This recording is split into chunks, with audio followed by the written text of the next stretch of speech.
turn on my other YouTube and all that. How's everyone doing this evening? Good to see you all. Good to see you all. It was a pleasure meeting you, Miss Michelle, from Georgia. All right. I'm going to be in Georgia, in Atlanta, to do my second conference in Atlanta next year in July. So hopefully I get to meet some of you guys that didn't come out to the conference this year in Dallas. Hi, Really Rare. How are you doing? Hey, Just Be Real. How are you doing? Good evening. Hello, everyone. Well, hey there, Davey. How are you doing? Hey, Miss Karen. How are you doing, Miss Karen? Thank you for joining me. Thank you for being here this evening. I hope so. Hey there, Really Rare. I hope you get to come, Kaya. Hi, Kimberly. How are you doing, ma'am? Hey, Miss Shirley. It was a pleasure to finally meet you. Miss Arlene, it was a pleasure to finally see you in real time. Hey, Miss Dana. Miss Dana, too bad you couldn't join us for the conference online. But it was an honor, Miss Arlene, to finally see your face. Hey, Adrian, to see your face. And Miss Shirley, it was a pleasure to finally meet you. Hey, Bado, how are you doing? Well, thank you. Thank you so much. Yes, I am back. Thank you. You are welcome for being here. Hi, Renee. Hi, Kay Smith. Hi there, Kimberly. How are you? Yeah, I'm going to open up Clubhouse. Give me just a minute. Hey, Miss T. Williamson. How are you doing? I hope things are working well for you. Hey, Kay Smith. Sharima. Hey, Miss Sharima. Thank you so much for joining me. I don't know why this little thing is going. Hold on just a minute, okay? Hold on. Let me just keep my screen from turning off, okay? Hold on just a minute. Let me keep my screen from going off. Hold on, let me lock my screen, okay? Hold on, you guys. Hold on just a minute, you guys, okay? Hold on, you guys. I'm coming. Let's look over here. I'm trying to keep my screen from going off. My screen is shutting off. Home screen. Let's see. Hold on, you guys. Hold on just a minute. Let me just get my home screen from turning off. My home screen is turning off. Give me just a moment. All right. Okay, I'm back. Sorry about that, you guys. Well, I hope you get to come next year. Already convinced. I hope you get to come. I'll be in Atlanta in July. So I hope you get to come. Hi, Nina. Hi, Jackson. Jackie. How are you doing? Koketso. How are you doing? It was, yes, and it was nice to see your face. I got to see you in real time. That was really nice. Hi, Trini. Trini. Hi, Trini. Oh, thank you, Kay Smith. I appreciate you. Thank you so much. Miss Shirley, you were just so cool, so calm. The ladies that were sitting over there with you for the meet and greet, they were like, they really enjoyed talking to you.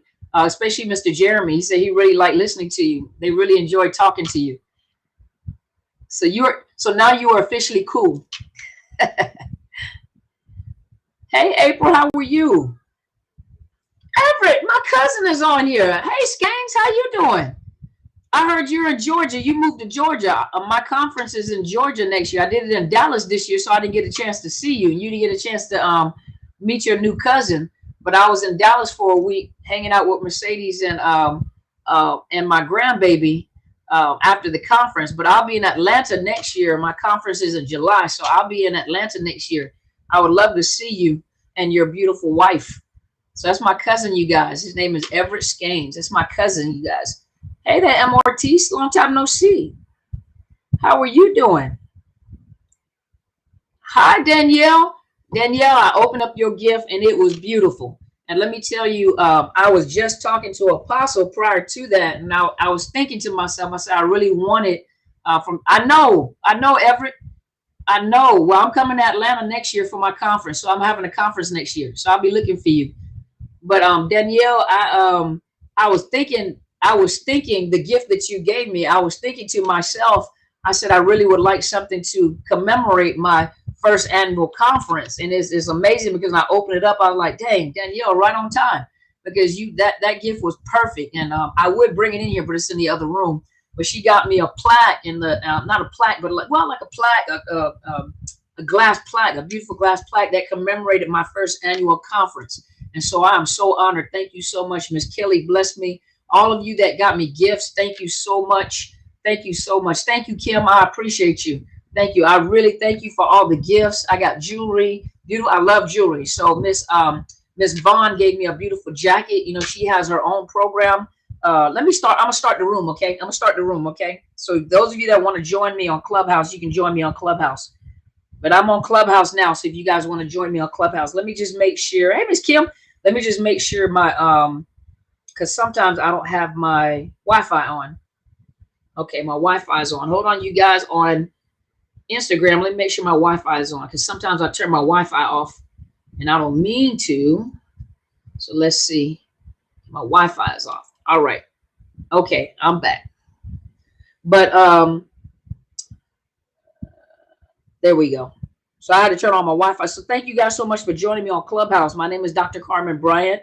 I'm the host of Overcoming Narcissist Abuse. I was just talking. Hey, Miss Barbette, it was such an honor and a pleasure to meet you.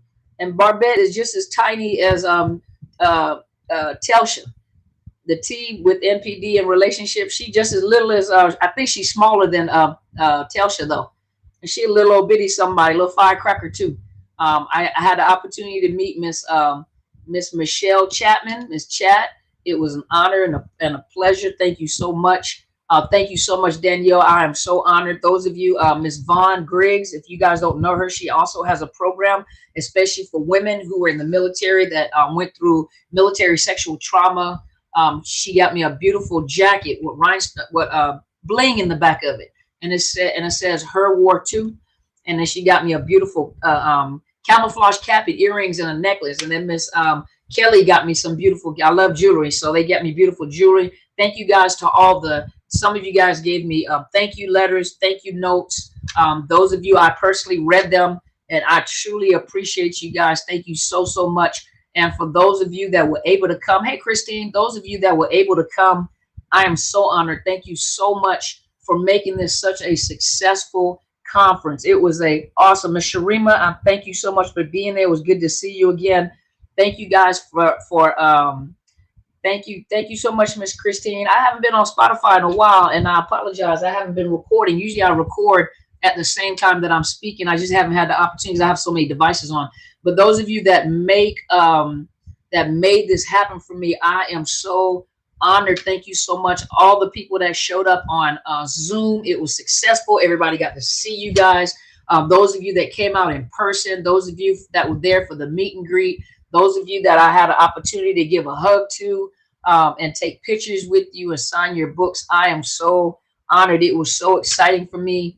And I thank you. And then I took a break. So you guys see, I didn't come on Sunday. I didn't come on during the week because I was spending time with my grandson. That was the first time me meeting my grandson. So I have 3 grandchildren. 2 of them are in Atlanta and he's in Dallas. So he was born during the pandemic and I wasn't able to go there for the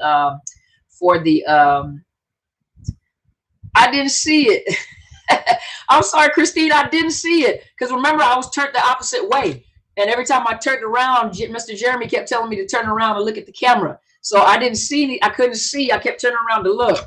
But thank you guys so much. I had an opportunity to meet my grandson for the first time. So he was born during the pandemic. I didn't get a chance to be there when he was born, but I got to meet him. So he spent the whole week with his nana. And he kept me busy. I'm tired right now.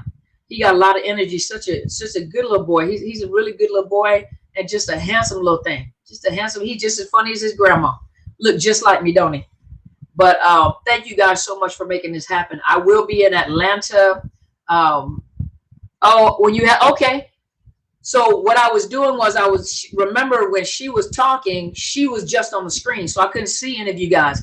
I made her big on the screen so I couldn't see anything else. It was only her on the screen. So I couldn't see anything. So thank you guys for making this successful for me. Thank you so much. Next year, we will be at, Apostle said that she will be there.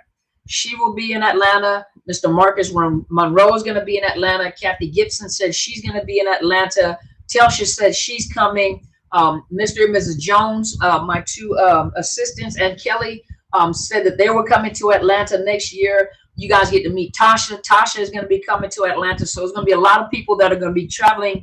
They're probably not going to travel with me, but they're going to be traveling to Atlanta to be with me for the conference. So this next year in Atlanta in July, you guys make sure you come out, because this time you have an opportunity not only to meet myself, but you'll get to meet Mr. Marcus Monroe, Kathy Gibson, Helen Sadler, your Destiny Helper. You get to meet Telsha. Telsha says she'll be coming out. So I am hoping to see you guys. And then, of course, we like shopping. So I messed around, just to let you guys know ahead of time before I start talking. I messed around and bought a bunch of clothes. So I had a third baggage that had to be checked. So the baggage was delayed. And so I'm waiting for the driver. The driver is going to be contacting me. He said he was on his way to bring me my baggage. So there is a possibility that while I'm in the midst of talking, he may call me. So if he calls me or texts me that he's outside, I'm going to have to leave the camera for just a minute and go downstairs to get my luggage, because my luggage and all my clothes, my brand new clothes are in the luggage. And so the airlines are having it delivered. So just in case I have to get off the camera, I'm not going to close the camera out. I'm just going to get up and walk downstairs to go get my luggage and then come back upstairs. And so I apologize. There will probably be a moment of silence on camera and on I was about to say on chat, but on Clubhouse, there might be a few minutes where there's silence. But just to let you guys know, just in case he may call on this telephone or he may text me to let me know he's on his way with my luggage. When he calls, I have to get off the camera, just walk downstairs real quick and get my luggage. Okay. So normally I don't like my lives to be interrupted because I like to talk to you guys. So I apologize ahead of time, but I will have to go downstairs and get my luggage. Okay. So tonight I wanted to talk about, and I'm tired too, y'all. So I'm not going to be on super long because I'm still recovering because the time difference from Dallas. Okay. And on top of that, my grandbaby kept me going. Yeah. I got a lot of exercise and he's a sweetheart. So, hey, beautiful one. Thank you so much. I appreciate that. On Instagram, it wouldn't let me type out the whole title. So I had to kind of shorten the title, but the title is actually if family are narcissists, toxic, because not all family are narcissists, but if you have toxic family or if you have narcissist family, is it right to cut them off? Okay. So how you doing? So this is what I'm going to say. First of all, you have the right to live your life toxicity free. You have the right not to be harassed. You have the right not to be abused. No one has the right to abuse you. It doesn't matter whether you are married. It doesn't matter whether you're dating. It doesn't matter if it is family. You have the right not to be abused. You have the right to be treated with respect. And if they can't do it, it's not your responsibility to convince them as to why they should not be doing it. Hey, big sis, got my big sister Kathy Gibson is on. But you have the right to live toxicity free. You have the right to live stress free. Life brings stressors as it is. In life, you're gonna have stressors. That's why, we build resiliency. We're pretty resilient. And, when life gives you lemons, you make lemon pie, lemon meringue pie, lemonade, lemon eye patches, whatever, lemon drops, whatever you make. But in life, you're going to have stressors of life anyway, stress of jobs, but you have the right not to be in a toxic environment. And the biggest thing is that, most people, you hear people say it all the time, blood is thicker than water. First of all, when it's your own family that abuses you, a lot of you come up in homes where you had parents, number one, that trauma bonded you. Some of you are traumatically bonded to your parents. You have parents, and some of you guys, I wish you would have been at that conference because I talked about it in the conference. How some parents raised you. And the type of parenting the type of household or the parenting that you have that caused you to have specific type of attachments and some of the problems that you have, the type of parenting, the type of attachment you had, and not only the type of attachment, the type of trauma, and then the type of manipulation. And so when you've come out of a home and that's all you've known, your foundation is toxic, and that's all you know, you think that because that is my family, that I should not cut off family. Now, it's sad, like I said in the conference, it's sad because, I used to work at a nursing home. And in the nursing home, I did not know about narcissism at the time. And a lot of you didn't know about narcissism at the time. But, in the nursing home, there are a lot of people that are in there that have no family that come visit them. There's no family that comes visit them, and it's really sad to watch these old people that are basically almost invalids, or they're they look so sad. And the thing about it is that we don't know their backstory. We don't know what they've done to their families, for some families to not even want to go and visit their loved ones or their family members in a nursing home or in hospice. And yes, people can make assumptions and make you feel bad about leave it. That's the only mother you have. That's the only father you have. But you don't know how traumatized these individuals are. You don't know what these people have gone through, and you have the right. Unfortunately, you have the right, and that right ends up turning out where sometimes children do not want to have anything to do with their parents because they're so traumatized. And it doesn't matter, whether they come to a family function, whether they come to a family reunion. It's almost like watching the Browns, Madia's family reunion. But you got those people that are dramatic, those people that make you hate holidays, those people that some of you hate specific type of holidays. It's not the holidays that you hate what they do during the holiday. But if you grew up in a toxic family, you have the right to cut your family off. If you want, you go on vacation and you never had a vacation, because every time you go on vacation, somebody at the family gonna cut up. They're gonna act a fool. They're gonna make a scene. They're gonna mess up the vacation for everybody. They got to get the attention. You can't enjoy it. You're not getting a break. You're more stressed on vacation than you are when you come back home. So you need to go on a vacation. You need to take time off from the job, just a little extra, just to get over the vacation, because that's family and that's what we have to do.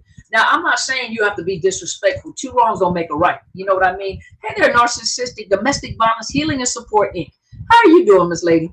But you have to know, it doesn't mean that you have to be cruel. It doesn't mean that you have to be mean. It doesn't mean you have to be hateful. Two wrongs don't make a right. At the same time, to say hello, how are you doing? Hey, Miss Kelly, I did, thank you. To hello, how are you doing? When your time is your time, and when you give up your time, you can't get your time back. And when you give up moments of time where just like being on vacation, to be on vacation, most of the time I spent a lot of it shopping, but other than that, because I do this for a living, I talk to people for a living, I'm on camera for a living all the time, I travel and talk to people for a living. That's all I ever do. So for me, a vacation, I really don't know what a vacation is. And so for me to determine, I'm not going to answer any emails. I'm not answering the phone. I'm not, and even though I may think about it, I'm not going to do it. I'm just going to enjoy, the moment. Some of you have to enjoy the moment, which means some of you have to get away from toxic family.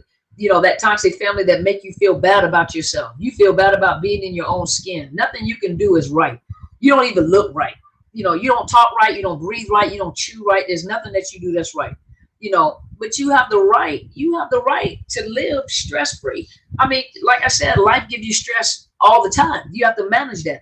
But you have the right that if someone, think about it. If you're in a circle of friends, or if you're, comrades, constituents, whatever, confidants, whatever, and someone disrespects you, if someone, just toxic, and you make that decision, you know what, I can't be around you because you are too toxic. Every time I get around you, there's a fight in the club, there's a fight in the car, we arguing, whenever it, and then you just make a decision, I can't do this. Some of you guys have a guilty conscience. Well, I might hurt their feelings. Some of you guys are on Facebook, and there's some people that are on Facebook that are toxic. Some people that are inboxing you that are toxic. Ooh, excuse me. And you're afraid to cut them off. You're afraid to cut them off because you're afraid to hurt their feelings. They don't care about your feelings. They're not thinking about your feelings. They're not thinking about, you're thinking about their feelings and they're not thinking about your feelings. And so you feel bad about cutting them off because you're afraid to hurt their feelings. They'll be all right. They'll get over it. It's like a starfish. You grow another feeling. It's all right. You can stop talking to them. And when it comes to family member, sometimes, unfortunately, sometimes you have to stop talking to your family to get yourself. That's just like, I give you an example. That's just like, remember when I talk about going no contact. Some of you guys can't go all the way no contact because you have children by the narcissist. So that means you have to gray rock. That means you have to take all your emotions out and you have to deal with that as a business transaction.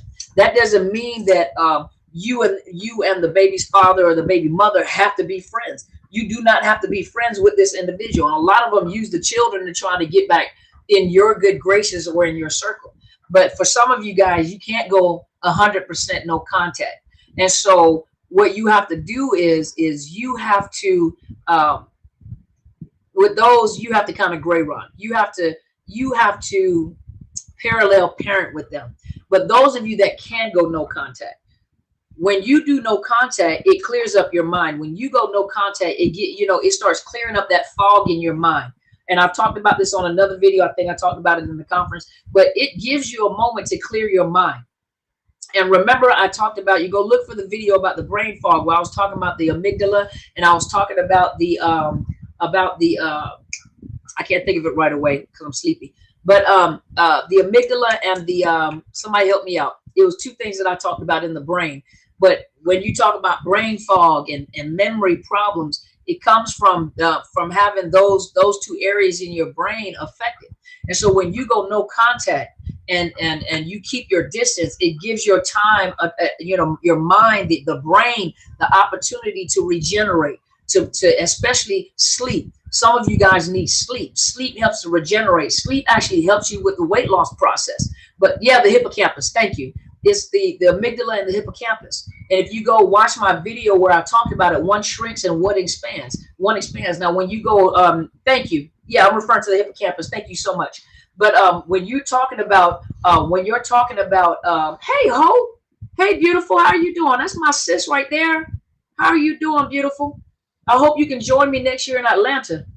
But when we're talking about the hippocampus and the amygdala, these are the two areas in your brains that are affected when you're being traumatized. That includes your own family. So this is where you start getting that brain fog. You can't make decisions. You forget very easy. It seems like I'm having memory problems. When you go no contact, it gives your time, your mind, your brain time to regenerate, time to recuperate. When you find, like, when you do things like fragrances, when you do things like listen to opera or jazz, you listen to jazz and you listen to fragrances, or you just go, see, I'm the type of person I like to go and look at the beauty of the earth, the beauty of God's creation. I like to look at the sunsets, the mountain. We have beautiful mountains over here. Just to go out there and look at the mountains or look at beautiful water, look at the beauty of what's around you, listen to jazz, something, something upbeat, doesn't need any words, something upbeat or something just to mellow you out.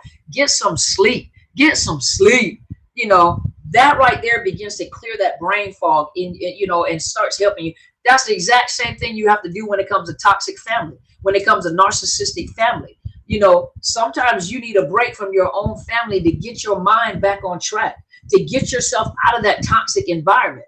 It doesn't matter, because you can talk to family, and family, you got to remember, if they're narcissistic, they do the same thing than the person that you were dating. And the person that you were dating, just like the significant other that you had, family does the same thing. They talk in circles. They make you feel like something is wrong with you. They make you feel like, oh, you're crazy, or I can't believe you would treat us like this. I can't believe you don't talk to us. I can't believe something. And they have people actually thinking something is wrong with you. And so you got all these people, they have smeared your name, and they got all these people thinking that something is really wrong with you. And really what is wrong is you don't feel like dealing with them anymore. Exactly. They project right on you. They take what, that you're telling them what's wrong. You spend a lot of time telling them what the problem is, but they turn it around and they turn it back on you. You're the one with the problem. You're the one, you get angry for no reason. Why do you get angry all the time? And you may have been the person that's put up with this for years and years and years in the family. And you've never really said anything because you try to spare people their feelings. You try to spare, and then finally one day you done had enough. Especially for you guys that are super empaths, you done had enough, and you done stuff come out your mouth and you done destroy somebody's heart, But you done held it in, you done held it in. And finally, You know, when you finally say what you got to say, first of all, you know, this is what you are like. Second of all, this is what you are like. And this is what you know, I'm tired of this and this and that. You finally say your peace of mind. And once you get that off your chest to tell them, you had to tell them what was on their mind, they turn it against you. I can't believe that you would act this way. This is what the problem is. I can't believe that you would explode. Oh my gosh. You just, oh my gosh. Oh my gosh, Bart. Oh my gosh. You know, then you're the problem. And so, and sometimes you have to realize it doesn't matter how much you talk. Some of you guys talk entirely too much. You keep talking to grown people and they know exactly what they're doing. They know. Some of them are just so toxic, and some of them don't even think they're toxic. They think everyone around them is the problem, to include you. And that this little narcissistic family is like roaches. These little narcissistic family members, they're just toxic. Excuse me, toxic, toxic, toxic. You're the one that got away. Let's say you even scapegoat. You got away and you point out the big pink elephant in the room. You're the problem. And they make people think that you're the problem. And nothing that you say is worth it. When you got family, sometimes you even have family that tries to make you feel like you don't belong to the family because you're different. And the only reason why you're different is because of the fact that you're not going to tolerate the mess. You're the one that's not going to tolerate this nonsense. And then you're the one that doesn't come around. You don't come around. You really don't want to be bothered. You don't move to Mars. They're still on Earth and you're on Mars, living your best life, living your best life. And they still got something to say, you know, because you're the different one. You don't want to be bothered with the family. You don't want to be seen by the family. You don't, nothing. And you're the problem. Ladies and gentlemen, I'm here to tell you that sometimes in order to get a peace of mind, sometimes in order to get healing in your heart, sometimes you got to get away from the family that may be the culprit, the foundation of your trauma. And sometimes that means you may have to cut off your family. And to cut off your family means that you're starting to get your mind is going to start to heal. The hippocampus and the amygdala is going to start healing. You know, your memory is going to start coming back. Your mind is very clear. Hindsight is 20/20. Now you start looking back, and some of you guys, I've heard this many times, like, Dr. C, I don't like my family. You know what? And I know everybody is not. I know everyone is not a Christian. I understand that. You know, my belief. You know, that's my belief system. I'm Christian. But I say the same thing that my mother says. And one of the things she says, the Bible never told you to like them. The Bible told you to love them. And love them is not a feeling. To love someone is not an emotion, it's not a feeling. It's a choice. It's a choice that you want to do right by someone. You want to see the best for that individual. It's not an emotion. It's not a feeling. And the Bible never told us that we had to like our family. It said that we have to love our family, you know, and you don't do no harm. Two wrongs don't make a right. And so some of you really don't like your family. Hello in Uganda. Thank you for joining us. It didn't say, you know, so some of you guys, I understand that. Hold on a minute. Yeah, I'm doing entirely too much. Let me fix this real quick. You're doing too much already. So let me go on and get you on off of here.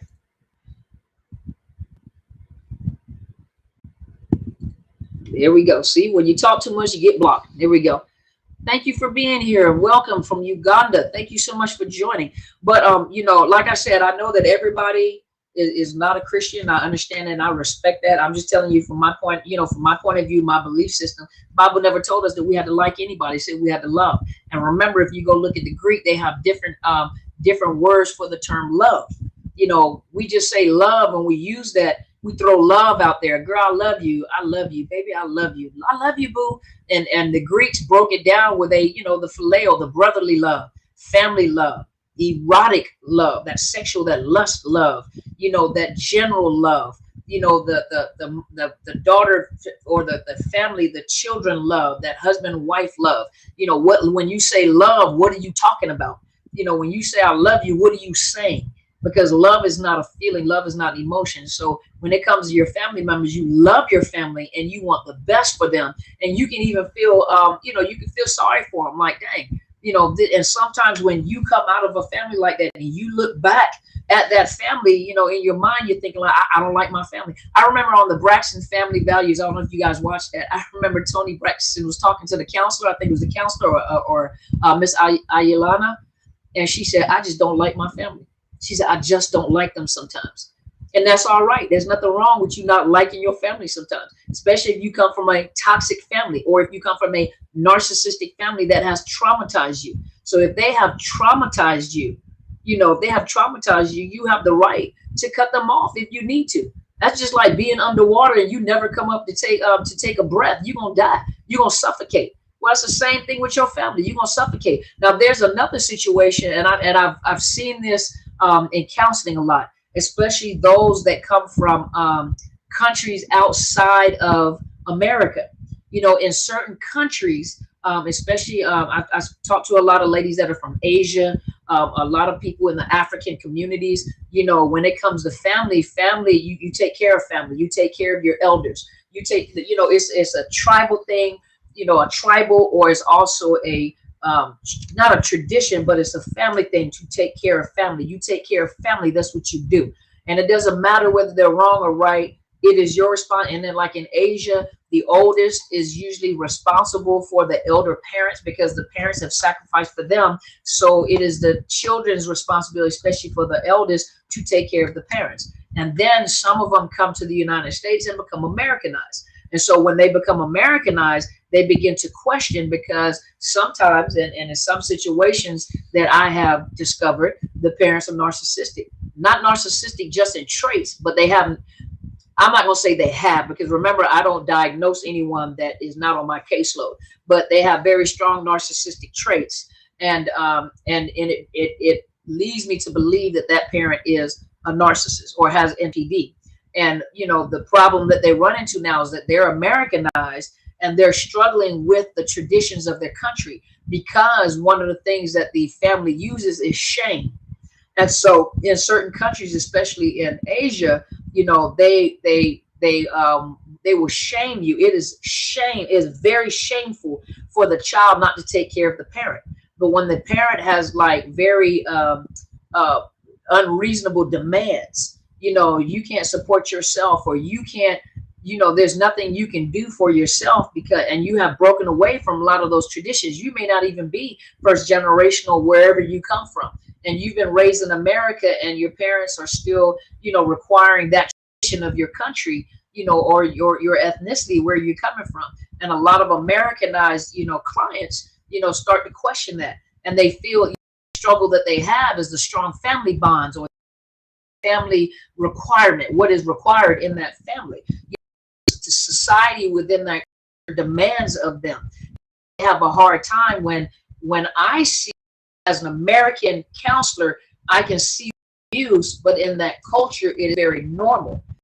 So it's very hard, especially for those of you that are coaches, those of you that are counselors, having to deal with people that are not from the U.S. and we're giving them the United States cultural or our belief system. So it's hard to integrate that when they have been raised in a society that embraces, the parents still being in charge of the older, still being in charge of the children and their money and their marriages and their children and their time.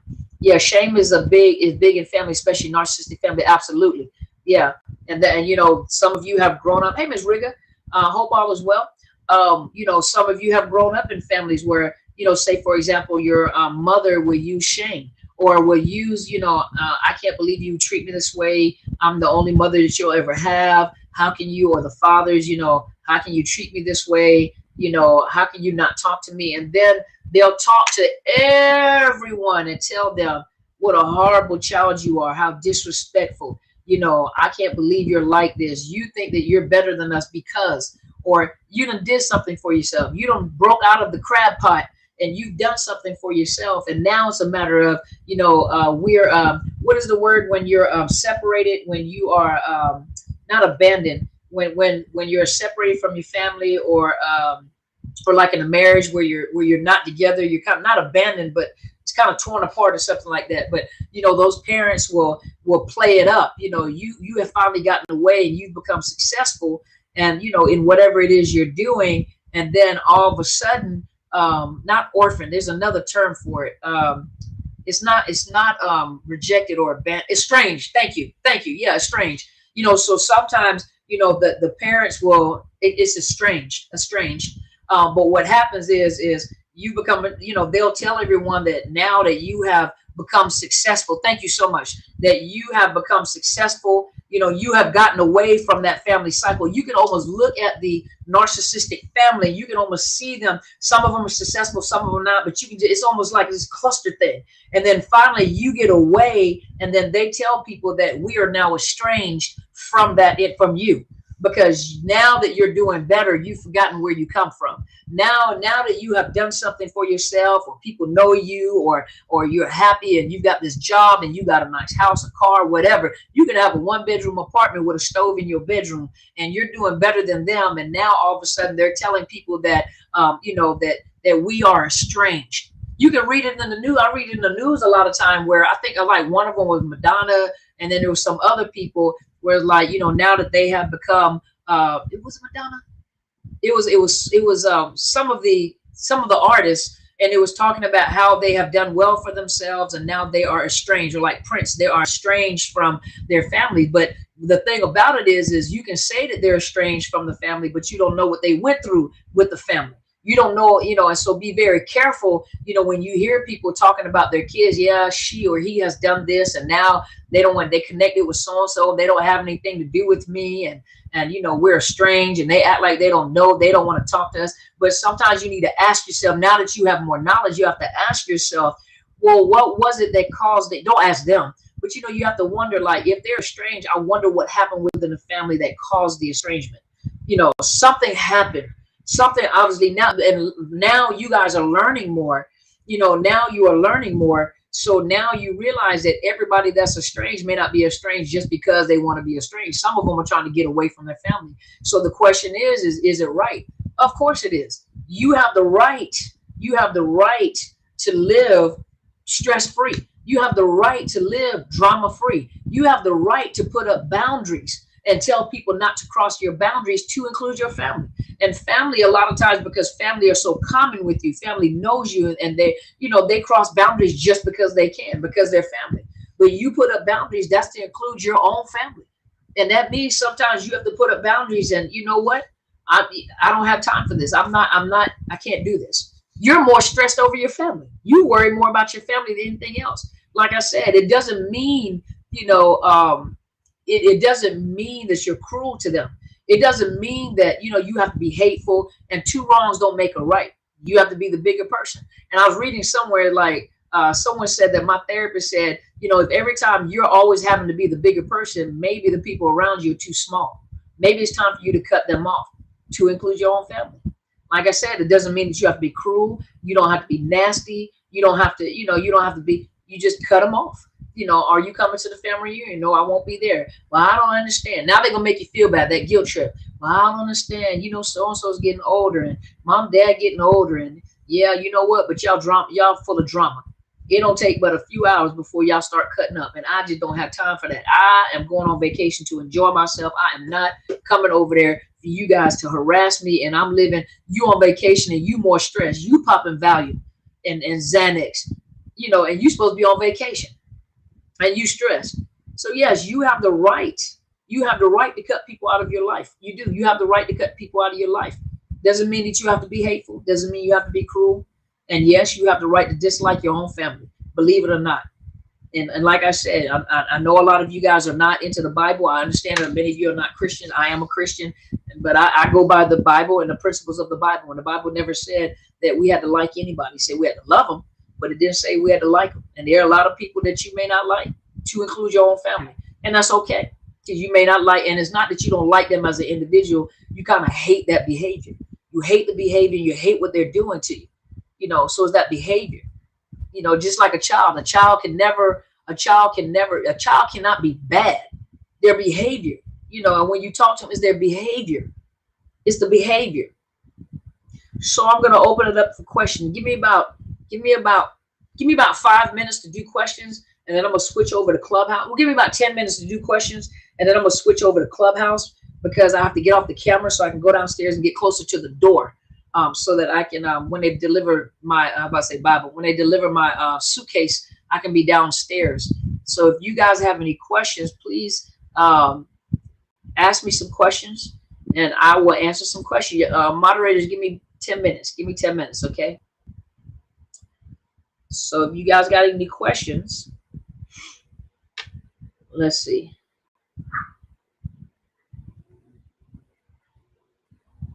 Riga said, yes, explain the Middle Eastern culture very well. That's right. Miss Riga is from the Middle East. Ooh, and she is pretty. She is a beautiful woman. She is gorgeous. Why do they say you're not forgiving of you go no contact? Can you rephrase that question again, Kaya? It says, why do they say you're not forgiving of you go no contact? Rephrase that. Rewrite that question.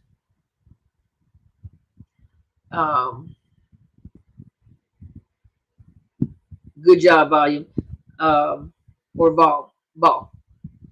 Uh, let's see.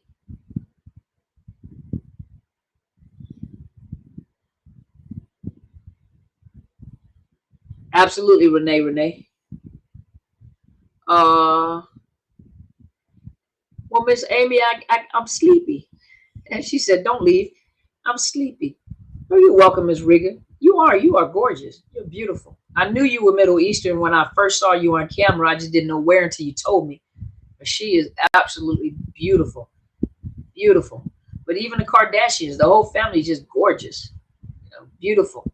I think where are the Kardashians from? They're from somewhere. Somewhere. I don't know where they're from. That's a beautiful family. If you go no contact and they say that you're not forgiving them of their failures, past failures, for example. So if you go no, so I don't know what the question is, but it sounds like what you're saying is if you go no contact, they'll say that you're not forgiving them of their past failures. You can forgive someone. Armenian. That's right. They're Armenian. That's right. That's right. And that's a beautiful family. Yeah, that's a beautiful family. So Kaya, you got to remember that everything that the narcissists do is a game. And so when you go no contact, of course, they're going to turn around and say that you are not forgiving. How can you not forgive? You can forgive someone because forgiveness has nothing to do with them. Forgiveness has something with you freeing yourself of being connected to them, because the more angry you are, thank you, the angrier you are, the more unforgiving you are, the more you're keeping yourself connected to the person that you're not forgiving. So forgiveness has nothing to do with the person, ladies and gentlemen. It has nothing to do with the person. It has everything to do with you cutting them loose and getting away. So you can forgive someone, but that doesn't mean that you have to have a relationship with them. I've forgiven many people and have no relationship with them, period. I don't even talk to them. And then there's some people I've forgiven and they didn't even know that. Yeah, yes, they did. They knew they offended me. But, but in their mind, we're cool. No, we're not. No, we're not. I'm gonna be cordial, but I'll never let you into that space with me again. Because once you've shown me who you are, I believe you the first time, and I forgive you. But I'm not gonna let you get into that space with me ever again, because you have disrespected me. You have shown me who you are, and if I allow you in that place, you'll keep doing what you keep doing. I've forgiven my narcissist. That doesn't mean I have a relationship with him. It's not my narcissist, the narcissist. Forgive me. I teach you guys that too. But, it's the narcissist. And so, but I've forgiven. I just don't have anything to do. I'm cordial, because we have a kid together. I'm cordial. But that doesn't mean we're friends. We are not BFFs. We ain't kiki kaka on the telephone. That ain't how it works. I'm cordial. Hey, how you doing? All right. All right. So because you forgive someone does not mean you have to have. Hey, Miss Valerie, it was such a pleasure and an honor meeting you, Miss Valerie. I love me some Miss Valerie and Miss Tara. It's more some tall ladies. But when you forgive someone, that does not mean that you have to reestablish a relationship. You can forgive someone, but you got to remember with a narcissist, the way that they'll say is, if you forgive me, that means that you still have to interact. No, what they're saying is you forgive me, now allow me to keep doing what I'm doing. Let me back into your space and allow me to keep doing what I'm doing. That's manipulative. That is manipulation. Forgive me and allow me to keep doing what I'm doing. You need to forget about it and just let me keep doing it. No. I forgive you, but I'm not going to give you the opportunity. First time, shame on me. Second time, first time, shame on you. Second time, shame on me. Because I'll let you back into that space for you to do the exact same thing you've been doing all along. So once you've shown me who you are, and I've given you some chances, and you keep showing me that you are who you are, and I had to forgive you, then that's it. I know to keep you in a distant circle from me.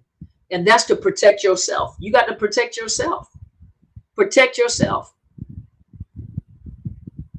So any more questions? Any more questions, ladies and gentlemen? They said, I think I have 5 minutes. Then I'm going to come over to Clubhouse real quick. Any more questions, ladies and gentlemen?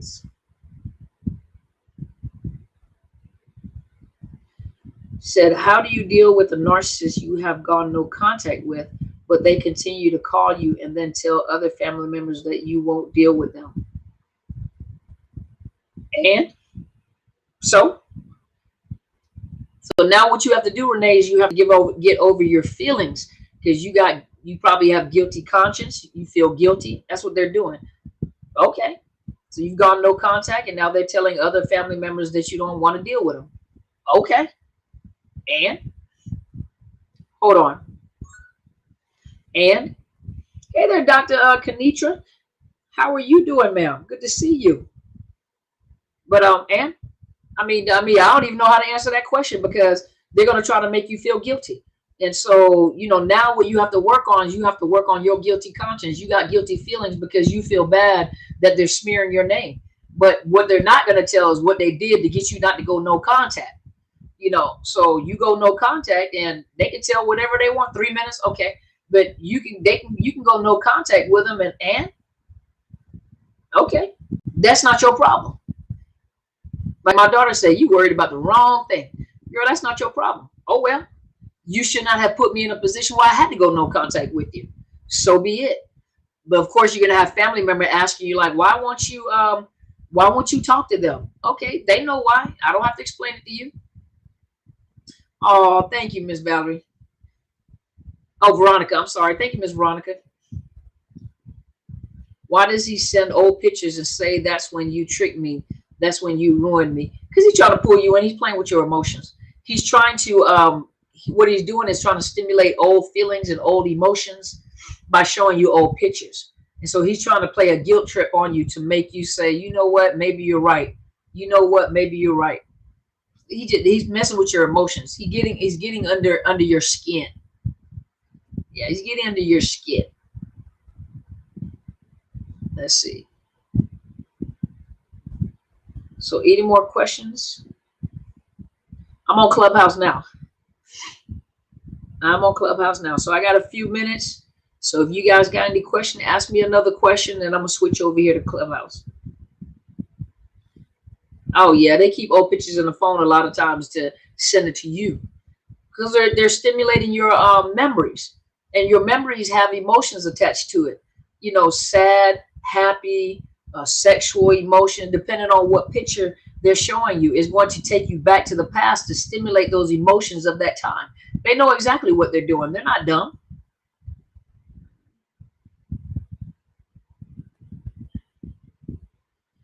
If my dad dies, should I attend the funeral? Girl, he ain't coming out the casket. So that's up to you. He ain't gonna come out the casket. That's up to you and how you feel. You are so welcome. You are so welcome. How to go no contact. However, the transit cops found out you ran away from family and sent you back and gotten your family IDs. I'm not quite sure how to answer that question, because I'm not sure what that meant. Have a great night to you too. If my mom dies, do I go to the funeral? That's the second person that asked me that question. What's she gonna do to you in the casket? That's up to you whether you go to the funeral. You have to make that decision up yourself. That's up to you and how you feel. Well, y'all, I'm getting ready to transition over to Clubhouse for a few minutes. That'll give me a moment to, and Clubhouse, just to let you guys know, there's a possibility my phone may ring. So if my phone rings, it could be right in the middle of me talking to you guys. It's because I'm waiting for my baggage, and they're supposed to be delivering my baggage tonight. So if the phone rings, it may cut me off. But please forgive me, because you'll see a little red telephone. So if it rings by accident, I'm just letting you guys know I have to answer it. And so it may be a slight pause in between there. Okay. So I appreciate it. I appreciate you guys. Why do my family call me mean whenever I try to establish boundaries? Because people without boundaries push boundaries. People that do not have boundaries feel like you're abusing them because you put up your boundaries. So they are what's the word I'm looking for? They are offended at your boundaries. That's all. It's time, okay, but they're offended at your boundaries. It is what it is. That's who they are. I sure like how Just Be Real to my thank you for being with us tonight. You mean thank you for being with Dr. Carmen tonight? You mean with me tonight? Thank you, ma'am. I appreciate you. Let's see. Thank you so much. All right. Well, thank you so much. I appreciate that. Thank you, Miss Chat. So I am coming over here to Clubhouse. If you guys want to ask any questions over here. Well, hey there, Belinda. How are you from Texas? I just left Texas too. But I'm if you guys would like to join me over on Clubhouse, you are welcome to come over here. You are welcome to come over here to Clubhouse. I'm gonna be here just for a few minutes to answer some questions, and then I'm gonna go lay it down. Your luggage was delayed too? Yeah. Was it? After 4 flight cancellation. Oh, I'm so sorry. Yeah, my luggage. I've been waiting for my luggage since Saturday morning. So they were supposed to have it at 2 o'clock in the morning, and then they were supposed to have today. And so the guy texted me and said that they were on their way, that I would have it later this evening by 10. So I'm waiting because all my new clothes in there. So I appreciate it. So just in case the phone rings, just letting you guys know I have to answer it. You guys will know when the phone rings because it kind of cut me off while I'm talking on Clubhouse. And so I do have to take the call just to let them know that I'm here. So I apologize for the interruption. That's not normally how I do things. But for this time, I just have to answer it for my luggage Clubhouse. Okay. And so for all you guys here, thank you so much. I appreciate all of you. Thank you for all of you that turned out for the first annual ONA conference in Dallas, Texas this weekend. To all my VIPs, I love talking to you guys. It was great conversation, a lot of laughs. You guys let me pick on you. I got an opportunity to hug a lot of you and take pictures with you. I was so honored. You have no idea. I was on cloud nine for the whole week. I thought about it all week. I loved it. It was wonderful. I love meeting you guys. I'm so grateful that you got something out of what I taught, so that lets you know the quality of information. So you guys see I'm pretty deep. So even though my YouTube videos are pretty deep and it's a lot of information that's put out, I don't give out everything. And so that lets you guys know, those of you that were able to come to the conference, let you know how much information I have in me, and you have to get it out of me. And so next year, make sure you join me. Give me about a month or so I can start getting the registration open again. This time for VIP may be limited because of who is going to be with me in the entourage. Myself, Helen Sadler, your Destiny Helper, Kathy Gibson, My Life is Intentional, Marcus Monroe, The Law of Mentality, he was off the chain. And so a lot of these people are going to be with me. So our VIP might be a little smaller. So this may be a little smaller VIP because of the people that are going to be there and that you're integrating, with. And those of you that were able to join me on Zoom, thank you guys so much. Please make sure you subscribe and share the channel. I'm Dr. Carmen Bryant, Overcoming Narcissist Abuse. Make sure you share, because you never know who gets this information. Never know. And for those of you that can be with me in Atlanta next year in July, same time, July, I think it's going to be the 30th this time. Make sure you make sure. I hope to see you in Atlanta. I hope I do. I have family in Atlanta too. So you ready? So those of you, you will have a lot of well, he had really good information, but you'll have a lot of time, to get, to finances together, but don't wait till the last minute, because a lot of times people wait till the last minute. People waited till like the day before the conference. There's nothing I can do for you, so don't wait, the week out before the conference. Get your foot in. And VIPs, they really had an opportunity. We sat at the table. We were able to laugh and joke. I picked on them for a little while, mess with folks at the table. So I am who I am. What you see on camera is what you see in real person as well. So make sure you share. Make sure you go check out my mentor, Helen Sadler, Your Destiny Helper, on YouTube. Make sure you subscribe. and share her videos. We need to get her numbers up. You can find me on Facebook, YouTube, Instagram. I'm on Twitter as Dr. Carmen Bryant 1. And on all the other channels, I am Overcoming Narcissist Abuse. Dr. Carmen Bryant, Overcoming Narcissist Abuse. I will try to be here with you this week. So I'm just coming back to work, so I'm going to be here with you this week. So you guys stay tuned. I'm switching over to Clubhouse. Thank you guys so much. I love you guys. I thank you, and thank you, and thank you, and thank you, and thank you some more. Thank you guys so much. You guys have a wonderful evening, okay?